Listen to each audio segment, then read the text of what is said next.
All right, we're doing our FSD drive today, 12.5.6.3, eagerly awaiting version 13 to drop or go wide. We're running hardware 4. We're in Seattle's industrial district, so we're down on East Marginal Way area, getting onto 99 South, down to Normandy Park, or Des Moines. And we'll do a quick little 14-minute drive here. See how it handles. Well, it's basically at this point rush hour. What happened is they opened up this drawbridge earlier, and it really jammed up traffic throughout the system. And these lights on the city streets are not timed very well. That's for sure. Not adequately metering out the cars, and whoever did the traffic light timing. Ugh.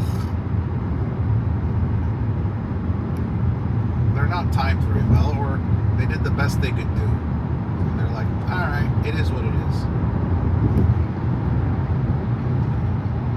Yeah, getting in and out of this area in West Seattle is always a pain.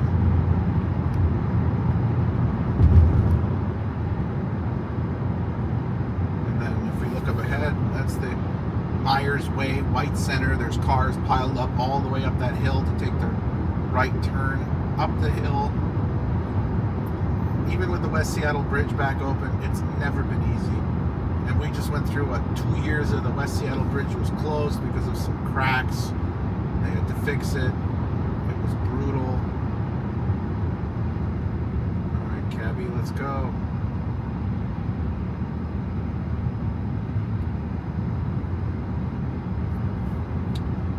Move this guy to hurry because he's going to camp behind this garbage truck.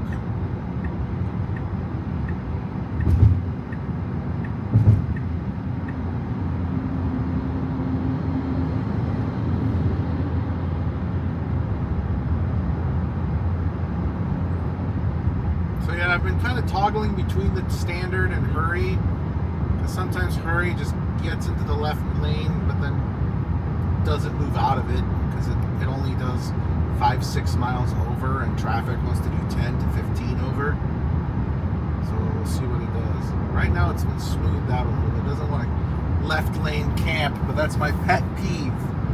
Pretty much should be everyone's pet peeve is left lane campers. See what she does.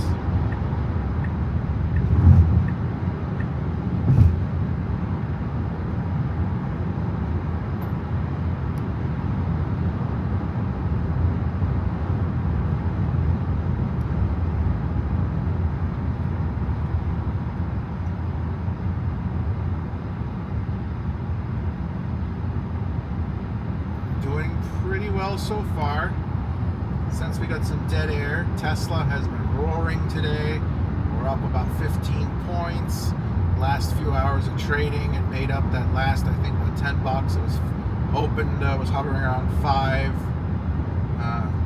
Tesla's up to $390 a share. Either this is the all-time high or near it. We're within $10 of 400, and we're 50 points above where Jim Cramer said Tesla is a buy. Now, usually, the colloquial meme has been if Jim Cramer says to buy it, you should really short it. And someone actually created a Jim Cramer opposite ETF, but they ended up closing that because, well, turns out Jim Cramer is actually right sometimes.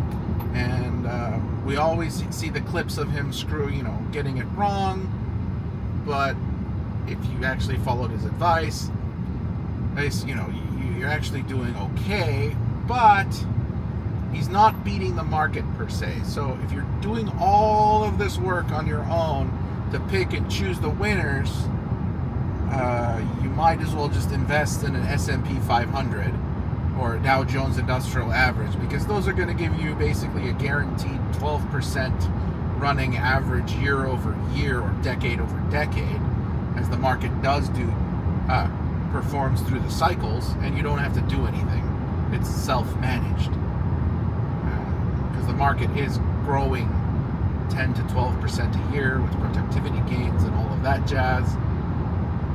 So if you do what Jim Cramer says, you're going to do a lot of work, do a lot of research, do a lot of trading to not get that much more marginal benefit if you just parked it in an index fund or just a minimally managed fund or like an ARK.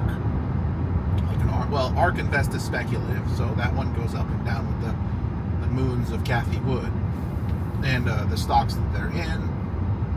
But if you're like me, I'm fully invested basically in Tesla, so my portfolio moves with Tesla. So full disclosure in these videos, the majority of my portfolio is Tesla. So I would be a Tesla bull. I do hold some crypto holdings.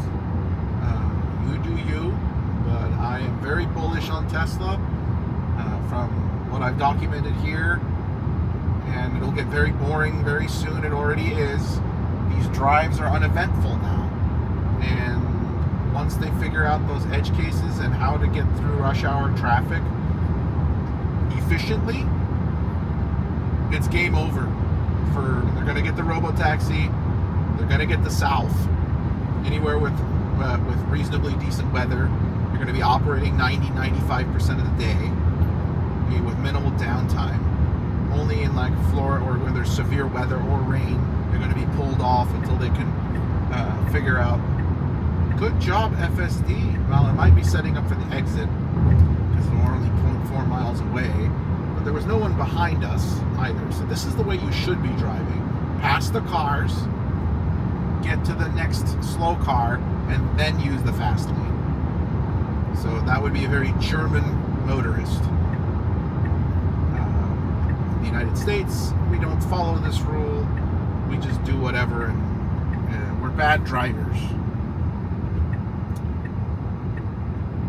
Anyway, getting back to the point, yes, big time Tesla bull. Once you figure out the robo-taxi and you start operating in those markets, the amount of compute that's coming online, my projection is the next market is not going to be package delivery. It is going to be refuse collection, residential refuse collection. And I was doing the research. There's about 150,000 trash collectors in the United States directly employed or driving garbage trucks. Now, okay, we're going to tap the gas here. It is actually safe. So, of those, commercial pickup will still be difficult for a robo-taxi because those bins have to be physically moved, but residential curbside deliver pickup can be very easily automated with full self-driving because the garbage trucks themselves already have the hydraulic arms that the driver is using a joystick. Take the driver out of the equation, FSD can pick up those cans very easily by learning from a human. So basically make an autonomous garbage truck, put FSD on it, and have them watch the garbage truck driver pick up the cans. And I would garner that after you, let's say you get 100 or 200, just put the FSD in ghost mode. It will pick up how a garbage refuse collector, it'll practice the motions and then go live with a human that by the end of the decade, maybe start 2030, 2035, you get a fully automated garbage truck that's running 24 hours a day. And I believe they don't run garbage collection after certain hours because, well, we do once weekly pickup, but also there's the noise because that loud garbage truck, you can't have it running at 2 in the morning. With an electric garbage truck with electric hydraulic pumps, it's not going to be that giant roaring garbage truck. Now there's the falling trash noise, that's kind of unavoidable, but I think society might not care because of the cost savings. So I think my city for a 200-gallon trash, yard waste, whatever, I got 3 200-gallon cans, is running like $280 a month, which is not cheap. If you take the drivers out of that equation, you could significantly reduce that cost because the garbage truck doesn't need to go very far.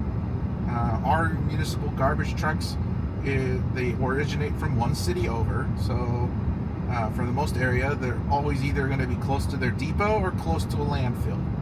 And they have to go to that